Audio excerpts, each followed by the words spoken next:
Bienvenue dans cette nouvelle vidéo. Alors aujourd'hui je voudrais vous parler d'un problème. Salut! La différence entre apprendre une langue et découvrir si une langue est faite pour vous. Parce que souvent les gens, je vois qu'ils commencent à apprendre une langue mais ils se découragent tout simplement parce qu'en fait c'est pas fait pour eux tout simplement. Alors quelle est la différence entre apprendre et découvrir une langue? Eh bien je vais vous inviter à me rejoindre sur mon ordinateur à la maison pour découvrir ça ensemble. On va faire ça sur une espèce de tableau blanc là sur ma tablette graphique et je vais vous montrer un petit peu les différences entre apprendre et découvrir une langue. Autre chose, juste avant qu'on passe sur l'ordinateur, on est le matin. Là, moi j'enregistre ça le matin en Thaïlande. Vous allez recevoir ça le matin en France. Je pense que maintenant je vais sortir les vidéos le matin. Ça me fait plaisir de vous retrouver comme ça là au réveil, même si je suis pas super frais. Bon allez, on passe sur l'ordinateur. Alors, la grosse différence entre apprendre une langue et découvrir, si j'oublie les V, ça va pas aller. Et découvrir une langue, ça va être quoi? Eh bien, ça va être tout simplement qu'on va d'abord découvrir une langue pour voir si elle est faite pour nous. Et si elle est faite pour nous, eh bien, on va pouvoir commencer l'apprentissage. Donc, on va séparer ça en deux colonnes et voir un petit peu, eh bien, le process pour apprendre une langue. Quand on veut apprendre une langue, moi, ce que je recommande généralement, quand on est sûr qu'on veut apprendre une langue, ce que je recommande, moi, c'est vraiment de bosser beaucoup sur la prononciation. Travailler au moins quelques heures sur la prononciation. D'accord, on travaille avec par exemple les paires minimales, des choses que j'ai évoquées dans les formations sur la prononciation. Ensuite, on va travailler tout ce qui est structure de phrase. Structure, syntaxe, structure de phrase, j'ai pas envie d'écrire. Ensuite, on va travailler un petit peu les rudiments de l'écrit. Pourquoi j'écris 4 mots 3? Donc, les rudiments de l'écrit, comment est-ce que ça fonctionne l'écriture, etc. Comme ça, on a une base sur laquelle eh bien, on va pouvoir commencer très rapidement. Ce qui va prendre le plus de temps, c'est vraiment la prononciation. On a une base sur laquelle eh bien, on va pouvoir très rapidement rajouter du vocabulaire. Du vocabulaire en travaillant bien évidemment sur des thématiques. Les familles de mots, etc. C'est des choses que j'ai évoquées aussi dans les autres formations. Ensuite, eh bien, on va pouvoir commencer à pratiquer.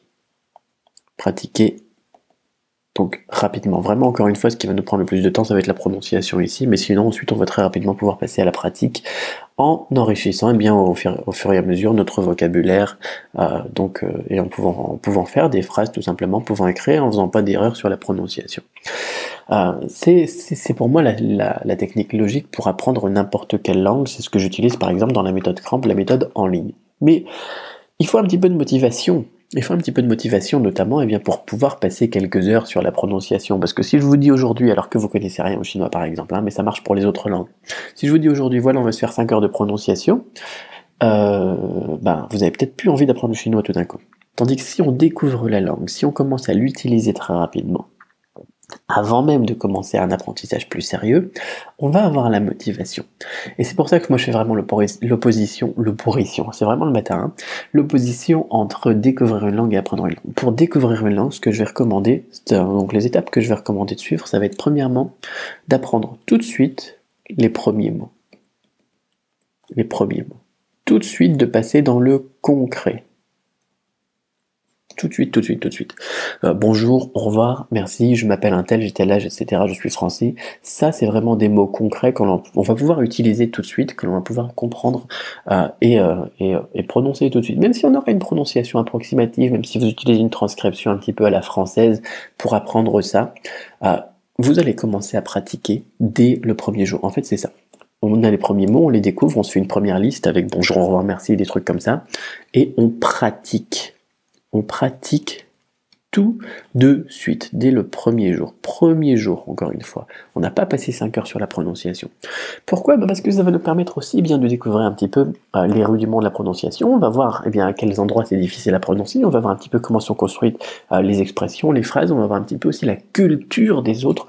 On va voir un petit peu comment est-ce que notre interlocuteur, donc natif, il reçoit le fait que nous, en tant qu'étrangers, on apprend sa langue. Par exemple, quand vous échangez avec un Chinois, il trouve ça formidable, les étrangers qui apprennent leur langue. Par exemple, un Thaï, moi je suis en Thaïlande ici, un étranger qui apprend un petit peu le Thaï, ils n'ont pas l'air de trouver ça formidable, ça n'a pas l'air de les motiver plus que ça. Donc moi j'ai d'autres motivations pour le Thaï, mais c'est quelque chose que je vous recommande donc de faire comme ça nous motive à passer ensuite à l'apprentissage. Ensuite, on va commencer tout de suite à rajouter du vocabulaire thématique. Encore une fois, la logique de la thématique hein, de travailler par exemple sur la famille, sur les présentations, d'avoir une thématique, et bien ça va nous aider à apprendre et à mémoriser, parce que ça va être justement ça, de mémoriser, travailler directement sur les techniques de mémorisation pour tout simplement ne pas avoir à avoir un autre papier pour pratiquer le truc. Qu'est-ce que j'entends par là? C'est qu'il ne faut pas que vous ayez une liste de mots dans la poche que vous allez ressortir à chaque fois pour commencer à échanger. Il ne va pas falloir travailler avec un dico, mais il va falloir plutôt vivre la langue tout de suite. Encore une fois, pour pouvoir l'utiliser directement avec vos amis natifs, avec vos collègues ou avec la famille ou n'importe quoi. Parce que là aussi, encore une fois, ça va nous permettre de faire des échanges, de vivre la langue, tout simplement. C'est ça le truc.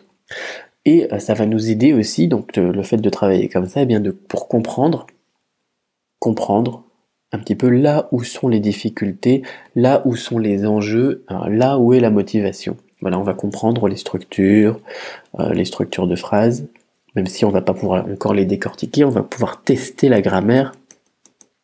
En fait, on va pouvoir tester tout. Tester notre motivation, on va pouvoir tester la grammaire, on va pouvoir tester les structures, on va pouvoir tester tout, on va pouvoir tester la langue tout simplement, c'est ça le truc, de découvrir une langue, c'est la tester. Moi ça, je l'ai fait pour le japonais, je l'ai fait pour le russe, etc. Et pourtant je ne suis pas passé à l'apprentissage vraiment sérieux du russe ou du japonais. Bien évidemment j'ai une bonne base. Je connais 120 mots et expressions en russe, je connais 120 mots et expressions en japonais, les trucs de base du niveau A1 du cercle de référence européen. C'est-à-dire que je sais dire bonjour, comment je m'appelle, demander le prix d'une chose. En Thaïlande, c'est pareil, je sais demander le prix d'une chose quand je vais acheter des bananes ou du fruit du jacquier là dont je parlais dans une autre vidéo. Je sais demander voilà combien ça coûte, je sais comprendre les chiffres, je sais dire bonjour, au revoir, merci, etc. C'est bien.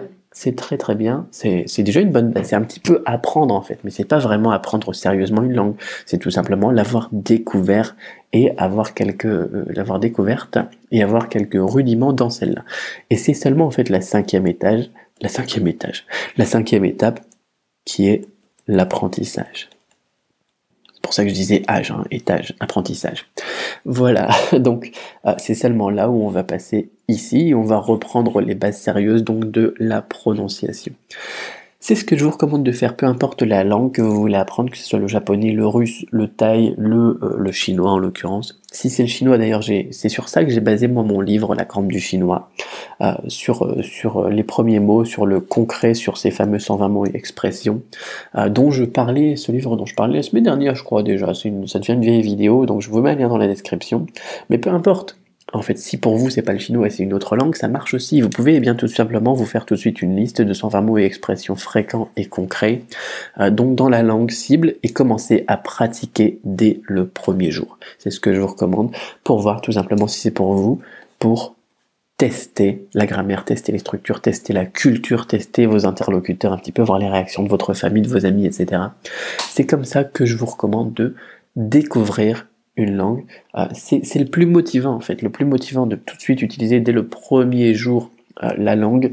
Il n'y a rien de tel, parce qu'il y a des méthodes d'apprentissage qui vous commencent à vous donner des cours théoriques, etc. avant de vous lancer donc dans le concret. Et malheureusement, il y en a déjà beaucoup qui perdent la motivation à cet endroit-là. Voilà. Donc je vous laisse découvrir ça pour le chinois dans la description si ça vous intéresse. Si c'est une autre langue, je vous laisse mettre ça en place. J'espère que ce petit tuto vous a plu. Moi je vous dis à demain ou à très vite en tout cas pour une autre vidéo. Je vous dis peut-être pas à demain parce qu'en fait j'ai la crève. Donc on va voir. Peut-être à demain. Bye bye.